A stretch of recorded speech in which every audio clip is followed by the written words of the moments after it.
সেদিন দিনটা ছিল গঙ্গা স্নানের দিন। তো আমি মা বাবা তিনজন মিলে অনেকটা ভোরবেলা যখন 5টা বাজে তখন বেরিয়ে পড়লাম নৈহাটি যাব বলে। যেহেতু অনেকটাই ভোরবেলা তো গাড়ি অ্যাভেলেবেল পাচ্ছিলাম না, আর আমাদের বাড়ির কাছ থেকে স্টেশন অল্প একটু, মানে ওই 5 মিনিট মতো লাগে। তো আমার বরই আমাদেরকে ড্রপ করে দিয়ে গেল। তো আর এখানে দেখো এই যে বাবা কিন্তু রোজ হাঁটতে আসে, তো হাঁটতে আসার সময় এই কুকুরগুলো কিন্তু থাকে আর বাবা বিস্কুট খাওয়ায়। তো দেখো কীভাবে বাবাকে চিনে গেছে। তো বাবা এই যে বিস্কুট কিনে ওদেরকে একটা দিল। তো চলো কোথায় যাচ্ছি এবার বলি। এবার যাচ্ছি নৈহাটি যাব, বড়মার কাছে আজকে পুজো দেব বলে।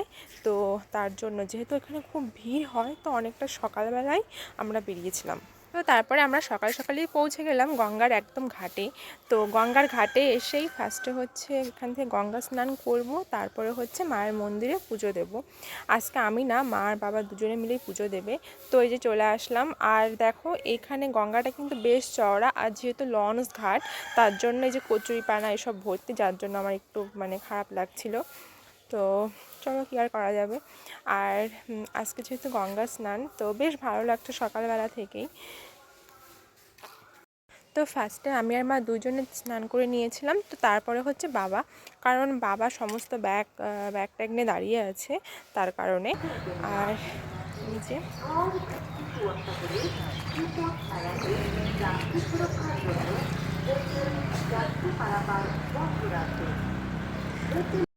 তো মা ওই যে স্নান করে নিল, আর মা কিন্তু বেশ সাঁতার জানে। আর যখন আমি মামাবাড়িতে যাই, তো মামাবাড়ির পাশেও গঙ্গা আছে, তখন অনেকটা টাইম ধরে স্নান করা হয়। আর যেহেতু এখানে লঞ্চ ঘাট, তো বেশিক্ষণ স্নান করতে পারিনি। আর যেহেতু বড়মার মন্দিরে যাব, অনেকটা লাইন পড়ে যায়, তার কারণে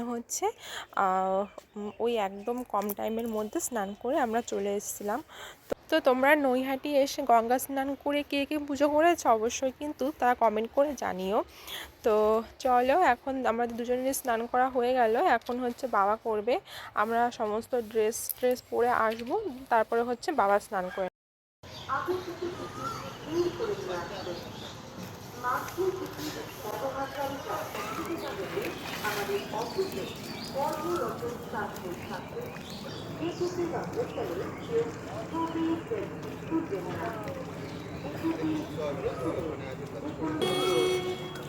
তো দেখো আমাদের গঙ্গা স্নান হয়ে গেছে, তো বেশ ভালো লাগছে। এখন মা বাবা পুজো দেবে মায়ের মন্দিরে।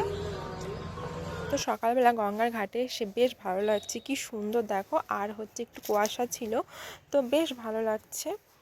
আর তারপরে এই যে আমি আর মা নর্মালি একটা ড্রেস পরে নিয়েছি। তো এই যে বাবা পাঞ্জাবি পরে রেডি, আর আমরা যেহেতু স্নান করতে শাড়ি আর কেউ পরিনি, এরকম সালোয়ারই পরেছে মা।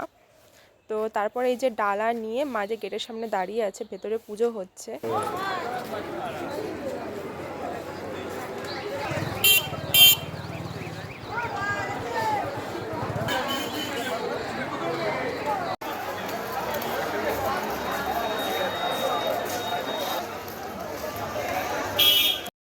তো পুজো দেওয়া তো কমপ্লিট। তারপরে এই যে আমি মা বাবা তিনজনে মিলে মানে ভাবছিলাম যে কি খাবো এখন।